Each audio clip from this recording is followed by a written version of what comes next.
With this new investigation into phone hacking underway, the News of the World and New Scotland Yard are both facing more difficult questions. Documents handed over by the newspaper are behind this new development, but the focus is also on why the police didn't take action earlier. Those who claim they were victims want answers. I've constantly asked the police for evidence of any of my name on the list, and they keep on saying no. I ask them again, they have another inquiry into it, and they tell me no, there's no evidence whatsoever, despite more and more civil claims being decided on millions of pounds of compensation. I'm just a little bit scared, really, of believing that they can conduct any competent inquiry. This will be the third inquiry into phone hacking. Andy Heyman led the first. That resulted in the News of the World's royal editor being jailed. John Yates was in charge of the second, but that failed to bring any new findings. This third inquiry will be led by Sue Akers from the Met's Specialist Crime Directorate.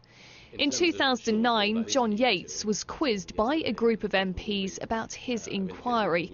When asked what constitutes hacking, he said, "The analogy is the envelope and the opened letter. It's not an offence to read the opened letter, but it is an offence to open the letter and read it." Reports now suggest that police have been getting new guidance on hacking, which could potentially mean that more reporters have been breaking the law.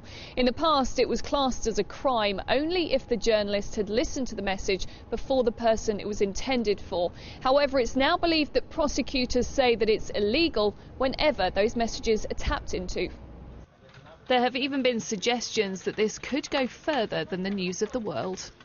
The volcano has been simmering away and today it erupted.